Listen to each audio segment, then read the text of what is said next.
My name is Kristina Clonan. I am an Australian sprint cyclist racing for the Australian cycling team.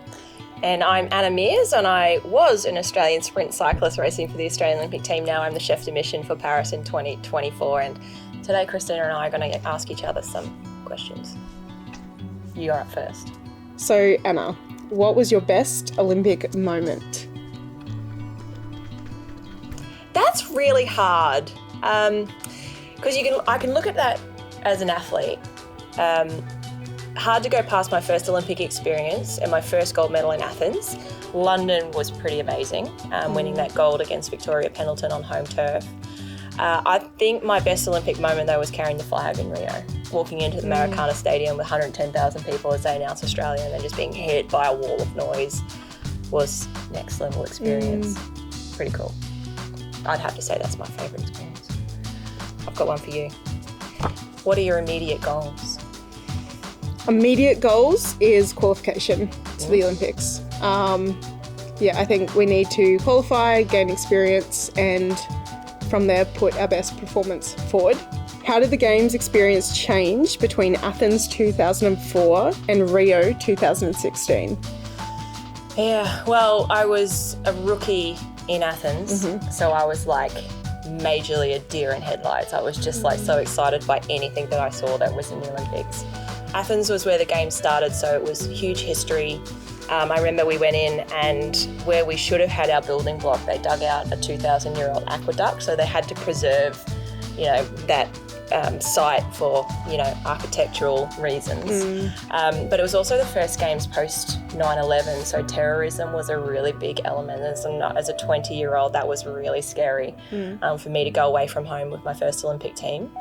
It was an open-aired velodrome, so we had a roof but we didn't have sides, a bit like Cali, and that was a pretty phenomenal experience. And then you go to the other end of it, I was after 16 years and I was 32 at my last Games in Rio. I was kind of coming to the end of my career and crawling towards that finish line. I think I really felt like I lived and belonged in that green and gold for Australia, and it just became a part of me, so I was really proud to be there. But totally different experience from deer in the headlights to almost matriarch of the team. All right, what made you switch cycling disciplines? Because you came from beginning as an endurance rider. Why did you go and become a sprinter? Because they're very, very different, aren't they? Yes, they are very different. And when I try to explain it to people, it's kind of like a 1,500 metre runner and like a shot putter. Or, we spend a lot of time in the gym. As you know, we spend a lot of time in the gym, a lot of time developing power, but it's short, quick efforts. I guess I was training with a squad of 7 women towards 2020 Olympics. I was kind of on the outside of that Olympic team. And I remember riding around the track, and I would always look at the sprinters in the gym, and I was naturally quite strong in the gym. I mean, it sounds kind of cheesy, but I did kind of find myself in sprint. I was like, okay, this is what my body is meant to be doing. This is, and it just kind of clicked a little bit better than what endurance did. Endurance, I tried as hard. Sport. Well, you weren't too shabby. You were a part of the squad for an Olympic campaign. So. Yes, and I put in the same amount of effort in both sports, but it just seems that sprint kind of just clicked a little bit more. What do you miss about endurance that's not in the sprint disciplines? Or do you miss anything at all? I miss, I guess, like I had to find different ways of kind of like meditating, like the riding for 5 hours. It's a long time. It's time that you can just think and just be with the bike, be out in nature. So finding that kind of outlet was important for me. And then we had a squad of 7 girls going into the Olympics. So being surrounded by girls to now kind of being, we have girls in the system, we've got girls coming through, but kind of at that podium level, I'm at the moment. I'm sure, I have no doubt that they'll be coming through very soon. Yeah. But yeah, I think that was a huge transition as well.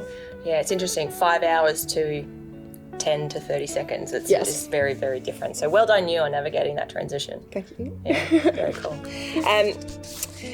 What excites you most about the Olympics? Yeah, what do you remember as a young kid about, the first time engaging with the Olympic Games. What memories did you have? And now vying for Paris, what excites you about it?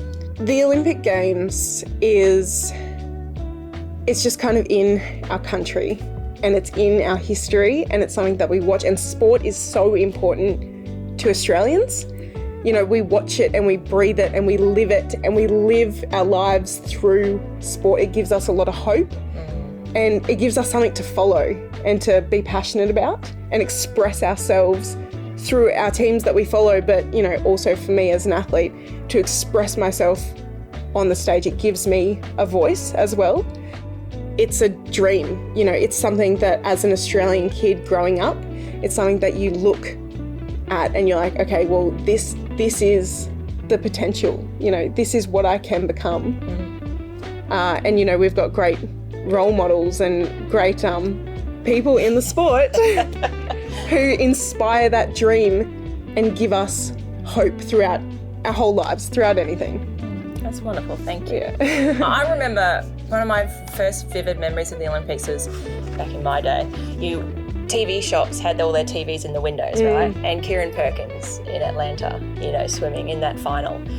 The crowd of people that just huddled around that window, drawn together by an Olympic performance of an Australian athlete for hope of, could he get over the line? And did he get over the line all right? But what's your first memory vividly of the Olympic Games?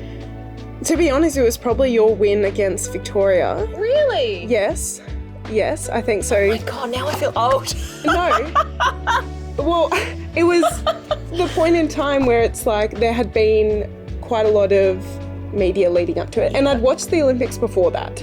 So, but that was kind of the moment that I was like, this is the potential, this is what we can do. And, I remember sitting there and watching your interview afterwards. And that was kind of the first time that I really, it sunk in that, how important sport is for our nation, I think.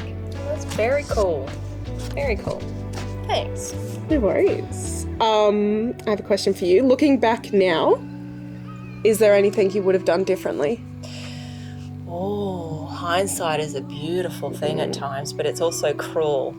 I've gained a lot of perspective on my career and my sport since I've retired, and it takes time to get your head around a lot of things, and I've learnt a lot about what I did and what I didn't do. And I think to myself, I could have been so much better if I had have known how good I could operate fatigued, because this whole notion of needing 8 to 9 hours sleep as an athlete. I have 2 children under 3, so if I'm lucky to get 3 hours in one stint unbroken, I'm just like next level energy for that day. So but you only know what you know at the time. So what would I do differently? I don't think I would do anything differently, to be honest.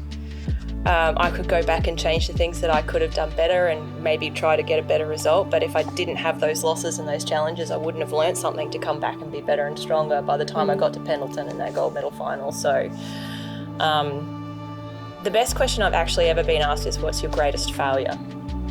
Because no one ever thinks as a failure as something great or something good. And my greatest failure was the Kieran in London. I was the reigning world champion.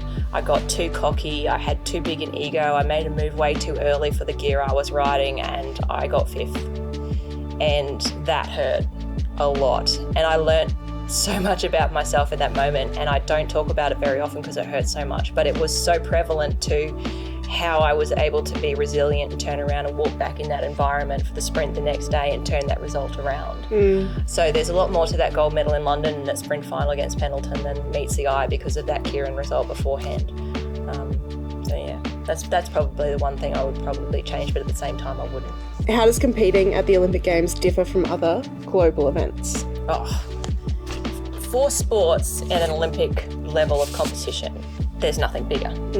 There's nothing bigger in terms of achievement. There's nothing bigger in terms of the actual running of the event. 10,500 athletes, all their staff and coaches come together. And I just remember walking into the athletes' food hall the first time in Athens going, oh my God, it has to be big enough to feed 10,500 people in one go. It's eye-opening, the magnitude and the size of the event. But the fact that we all come together in a peaceful way for sport and competition and I've said it on so many occasions, we as athletes, I'm a retired athlete, but you as an athlete, you're the real life reality TV show. You know, people tune in to watch you win or lose, feel elation or despair, and that relates to them in their everyday life. So I think for me, the difference of how I see the Olympics as an athlete when I was in it and now since I'm out of it has changed significantly, but nothing but the love for it has not faded. What would be the best advice you could give an Olympic debutant? Not given any. None? None. None. Because I've learned that advice can be really freely given, but it can miss the mark for the need of the person. If someone wants advice, they need to come to a point where they ask the question to get the direct answer on the advice required, because otherwise you're adding to already a stressful, compounded dumping of so much stuff. I'd rather just sit there and listen and help if you need it. You got it. She's got it covered. You're a people for the athletes.